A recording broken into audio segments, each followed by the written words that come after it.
Bond energy and bond is BSc part first year chemistry paper first unit second molecular orbital theory के लिए के अंतर्गत आता है। कंटेंट जो डिस्कस किए जाएंगे वो इसका इंट्रोडक्शन और डिफिनीशन, परिचय और डिफिनीशन और types of bond energy, factors affecting the value of bond energy.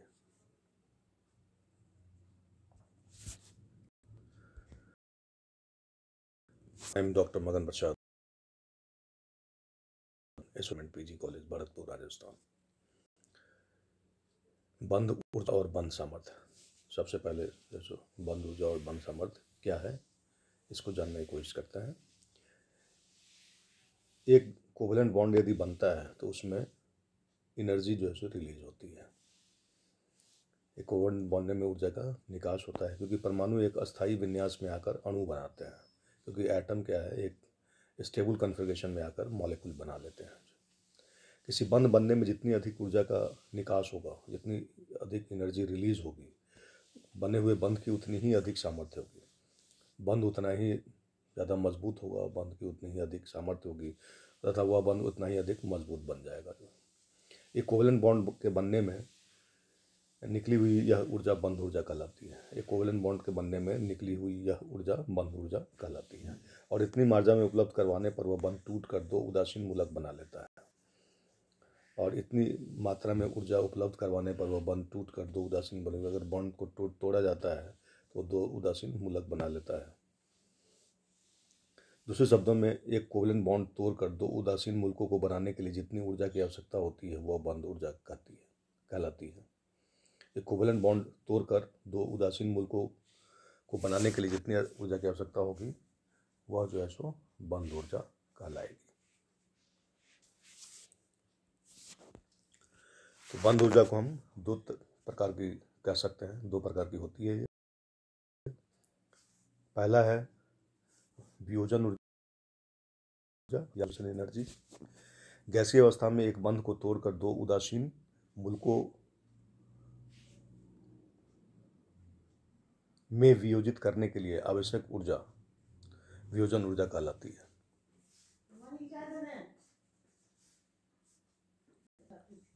में वियोजित करने के लिए आवश्यक ऊर्जा वियोजन ऊर्जा डी कहलाती है। उदाहरण के लिए अगर HOH वाटर है तो वाटर को अगर तोड़ा जाए, OH बॉन्ड को अगर तोड़ते हैं तो HO एक जो है सो ये मूलक बन जाता है, फिर दूसरा H मूलक बनता है तो D बराबर 118 किलो कैलोरी प्रति मोल डिसोसिएशन एनर्जी।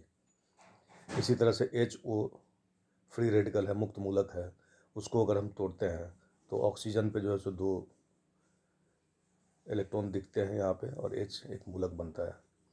तो फिर यहाँ भी D बराबर जैसे 100 किलो कैलोरी प्रति मोल होता है। अर्थात गैसीय अवस्था में जल के अणु के पहले HO बंध की वियोजन ऊर्जा 118 किलो कैलोरी प्रति मोल व दूसरे HO बंध की वियोजन ऊर्जा 100 किलो कैलोरी प्रति मोल है। तो बंध वियोजन ऊर्जा का डिफिनेशन हम इस तरह से दे सकते हैं।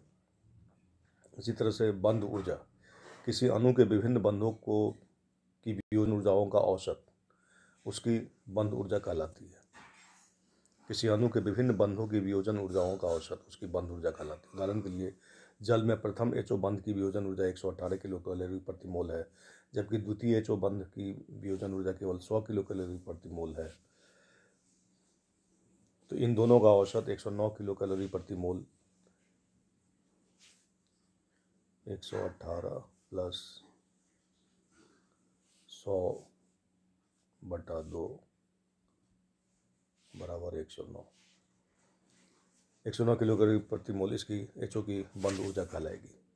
द्विपरमाणिक अणुओं डायटोमिक मॉलिक्यूल्स के लिए वियोजन ऊर्जा व बंध ऊर्जा का मान एक ही होता है, अर्थात D = E।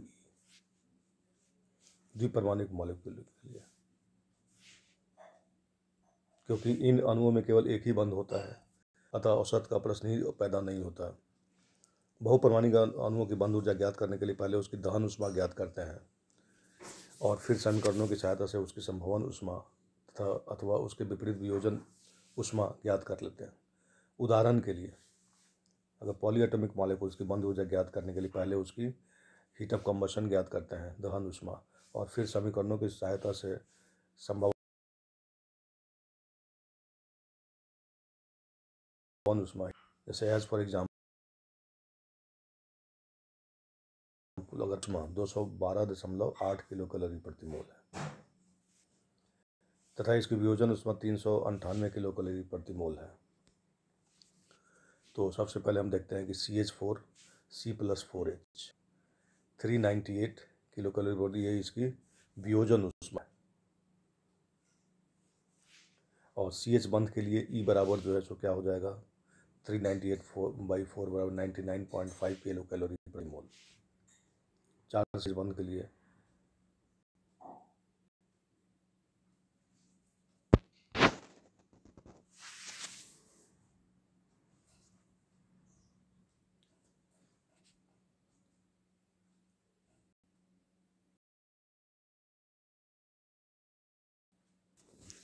Factors affecting the value of bond energy. इसके बाद है बंध ऊर्जा को प्रभावित करने वाले कौन सा है। तो पहला है बंध क्रम, बॉन्ड ऑर्डर। किसी बंध क्रम के बढ़ने से दो परमाणुओं के मध्य साझे के इलेक्ट्रॉनों में वृद्धि होती है, फलतः दोनों परमाणुओं के नाभिकों का इन इलेक्ट्रॉनों के प्रति आकर्षण बल बढ़ जाता है। इसका परिणाम यह होता है कि दोनों परमाणुओं के बीच की दूरी अर्थात बंध लंबाई कम हो जाती है तथा उनकी बंध सामर्थ्य बढ़ जाती है। उदाहरण कार्बन के बंध क्रम 1, 2 और 3 में बंध दूरी या बंध सामर्थ्य निम्नानुसार है। CC सिंगल बॉन्ड है तो बंध दूरी 1.54, C डबल बॉन्ड C है तो 1.34, C ट्रिपल बॉन्ड C है तो 1.20 है। बंध सामर्थ्य किलो कैलोरी प्रति मोल 79.1 और इसमें बंध सामर्थ्य जो है 141.3 और ये 194.4। जिससे से ट्रिपल बॉन्ड बढ़ता है उससे उसकी बंध सामर्थ्य बढ़ जाती है। जो परमाणु आकार साइज, किसी परमाणु का आकार जितना बड़ा होगा नाभिक से बंध इलेक्ट्रॉन उतनी ही अधिक दूरी पर होंगे, फलतः उनका आकर्षण बल कम हो जाएगा, जिससे उनकी बंध दूरी तो बढ़ जाएगी और बंध सामर्थ्य कम हो जाएगी। उदाहरण के लिए HCl, Br व I के आकार बढ़ने के साथ बने बंध की दूरी एवं सामर्थ्य निम्नानुसार है। जितना छोटा होगा उनकी बंध दूरी उतनी ही कम होगी। CCl 1.76, CBr 1.91, CI 2.10। इसलिए जो बंध अगर देखते हैं तो CH में 99.5 है, सबसे ज़्यादा है। CCl में 78.3 उससे कम है, और CBr में 69 है उससे कम है, और CI में 50.1 है सबसे कम है। जो है तो जैसे जैसे परमाणु का साइज बढ़ा होगा वैसे वैसे उसकी बंध दूरी बढ़ेगी और बंध सामर्थ्य घटेगा। इसी तरह से हाइब्रिडाइजेशन, टाइप्स ऑफ हाइब्रिडाइजेशन भी बंध सामर्थ्य को प्रभावित करते हैं। संकरण के प्रकार से ही बंध दूरी और बंध सामर्थ्य प्रभावित होती है। हम जानते हैं कि इस कक्षक नाभिक से निकटतम दूरी पर होता है। में एस गुण कम होती है तथा बंध सामर्थ्य बढ़ती है। कक्षक में एस गुण के बढ़ने से परमाणु की विद्युत ऋणात्मकता का मान भी बढ़ जाता है। इससे बंध में आयनिक लक्षण आ जाता है और उसकी सामर्थ्य बढ़ जाती है। उदाहरण के लिए अगर हम कार्बन हाइड्रोजन बंध के विभिन्न मान निम्न सारणी में दिए जा रहे हैं, इससे उक्त कथन की पुष्टि होती है। बंध है, संकरण है, CH है, डबल बॉन्ड CH है, ट्रिपल बॉन्ड CH है। संकरण triple bond single bond CH में sp3 है कार्बन की, इसमें डबल बॉन्ड CH है तो उसमें sp2 है और इसमें sp है। परसेंटेज इस कैरेक्टर sp3 हाइब्रिडाइजेशन में 25% है, इसमें sp2 में 33.33% है और sp में 50% है। तो बंध दूरी इसमें जो है सो 1.14 है, 1.11 बढ़ रहा है। इसी तरह से sp में 50% हो गया तो 1.06 हो गया। जो है सो बंध दूरी जो है सो घट गई। विद्युत ऋणता जैसे जैसे इस कैरेक्टर बढ़ता है वैसे विद्युत ऋणता जो है बढ़ती है। 2.48, 2.75, 3.25 जैसे जैसे इस कैरेक्टर बढ़ रहा है वैसे वैसे विद्युत ऋणता बढ़ रही है। तो बंध ऊर्जा जैसे जैसे इस कैरेक्टर वैसे वैसे बंध ऊर्जा 99.43, 106.36, 121.18 बढ़ती जा रही है। कहने का मतलब है कि जैसे जैसे एस कैरेक्टर बढ़ेगा वैसे वैसे बॉन्ड लेंथ जो है सो घटेगा और बंध ऊर्जा जो है सो बढ़ेगी। बंध ही परमाणु की विद्युत ऋणता, इलेक्ट्रोनेगेटिविटी ऑफ बॉन्डेड एटम्स। इन दो परमाणु ए व बी की विद्युत ऋणता एक्स ए व एक्स बी के मानों से भी बंध ऊर्जा प्रभावित होती है। विद्युत ऋणताओं में जितना अधिक अंतर होगा वह बंध उतना ही मजबूत होगा, क्योंकि ए बी की बंध ऊर्जा इस इक्वेशन से निकाला जाता है।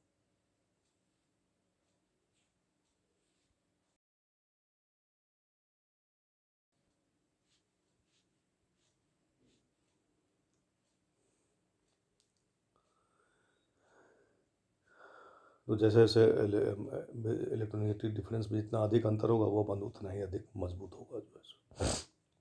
पांचवा है अवंती इलेक्ट्रॉन युग्मों की उपस्थिति, presence of non bonding bonded electron pairs.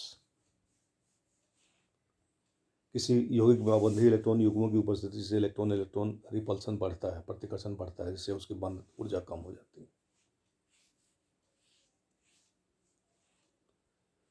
अनुनाद, किसी यौगिक के अनुनाद में अनुनाद के कारण अस्थायित्व में वृद्धि होती है, जिससे बंध ऊर्जा का मान भी अधिक होता है। क्योंकि बंध ऊर्जा कई कारकों पर निर्भर करती है, अतः एक ही बंध की ऊर्जा का मान भिन्न भिन्न यौगिकों में भिन्न भिन्न हो सकता है। कुछ महत्वपूर्ण बंधों की 25 डिग्री सी पर बंध ऊर्जाएं सारणी 3/6 में दी जा रही है, नीचे सारणी में दी जा रही है। जैसे बंध है सी, सिंगल बॉन्ड सी है, बंध ऊर्जा किलो कैलोरी प्रति मोल है 79.1, यौगिक C2H6। अगर बंध सी डबल बॉन्ड सी है तो बंध ऊर्जा किलो कैलोरी प्रति मोल 141.3, ये बढ़ गई, यौगिक है C2H4। इसी तरह सी ट्रिपल बॉन्ड सी है तो C2H4 से ज़्यादा होगी 194.4, यौगिक है एसिटिलीन C2H2। बंध है CH तो 99.5, CH4 है। अगर सी का है COH, सी डबल बॉन्ड है 160CB4।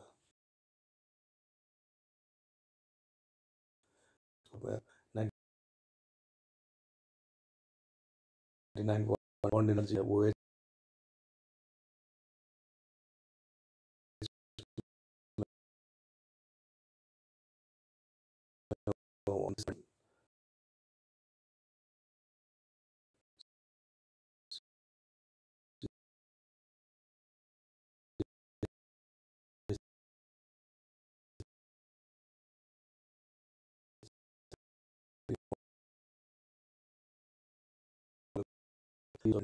समाप्त करते हैं।